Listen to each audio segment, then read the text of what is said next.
एक बूढ़ी मैया राजा के यहाँ पर भोजन बनाने, साफ सफाई करने के लिए जाती है। बैठ जाइए।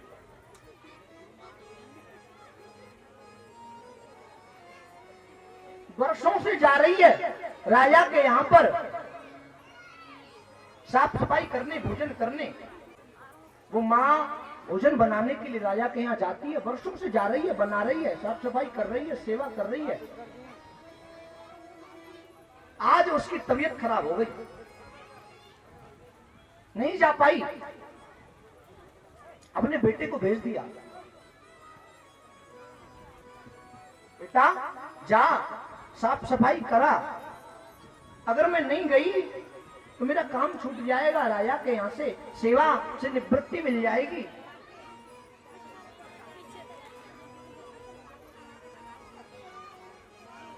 बेटा गया,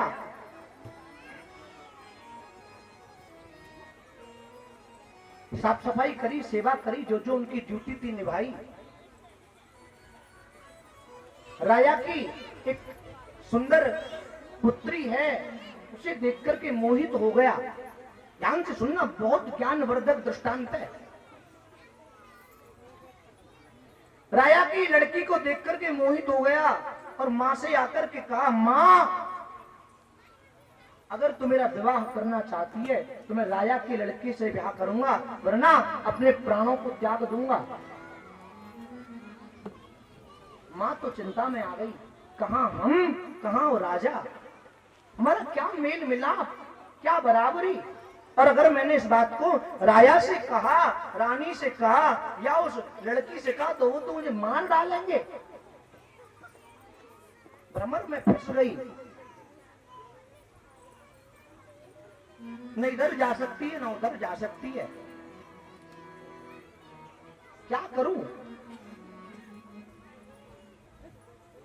बहुत परेशान रहने लगी।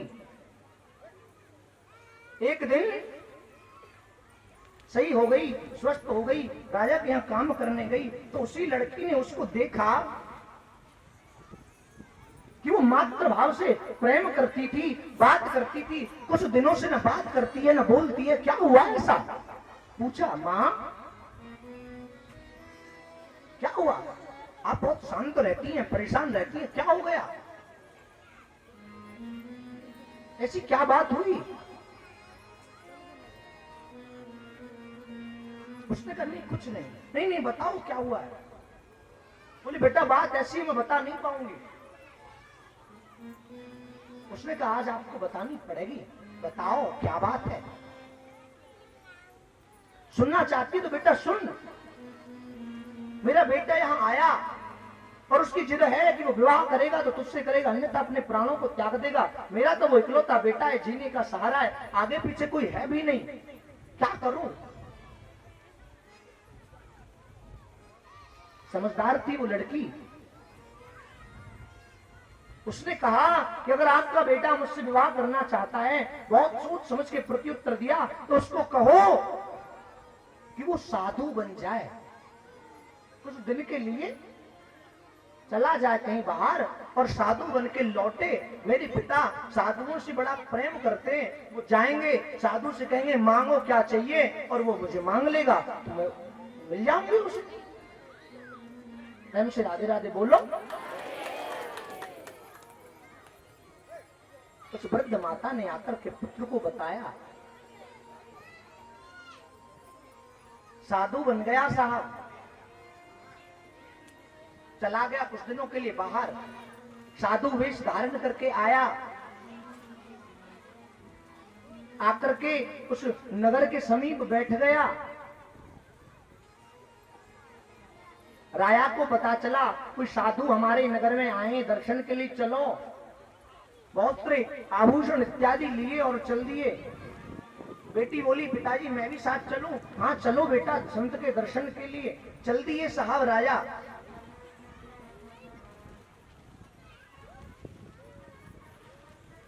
राजा ने प्रणाम किया जाकर के संत भगवान को, और प्रणाम करके उनका स्वागत भी किया अपने राज्य में। वो जितने भी आभूषण इत्यादि लाए उनको समर्पित करने लगे। तो साधु ने कहा ये सब हमें नहीं चाहिए, ले जाओ, हमें नहीं चाहिए।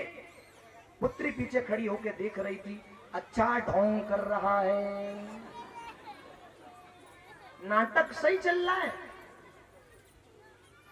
अब देखो राजा ने आभूषण दिए, त्याग दिए, परित्याग कर दिया, नहीं चाहिए।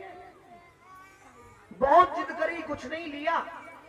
महाराज कुछ तो मांगो, बोले नहीं। बेटी बोली पिताजी मैं पूछ लूं संत भगवान से। हाँ तुम पूछ लो बेटा। गई और बोली अब मांग ले, मौका है मुझे। क्या मांग ले? बोले अरे मैं वही हूं जिसके लिए तू साधु बना है। कितना सुंदर जवाब दिया उस लड़के ने। कहा तू वो ही है पर मैं अब वो नहीं हूं। झूठ मूठ खेले सचमुच होई, झूठ मूठ खेले सचमुच होई।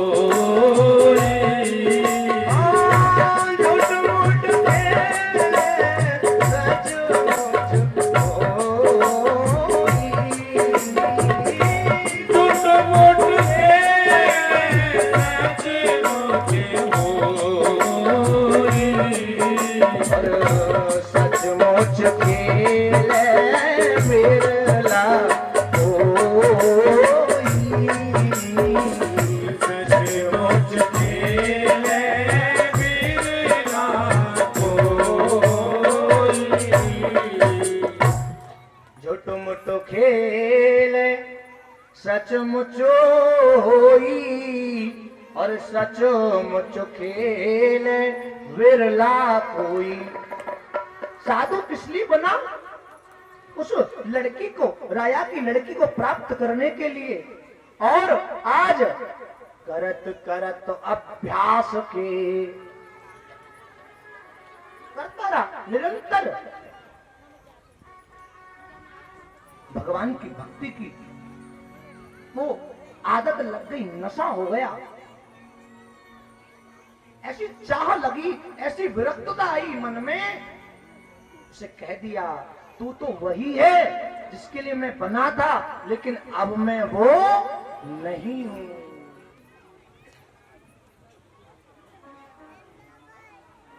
भाव कुभाव अनख आलसहु नाम जपत मंगल दिस दसहु।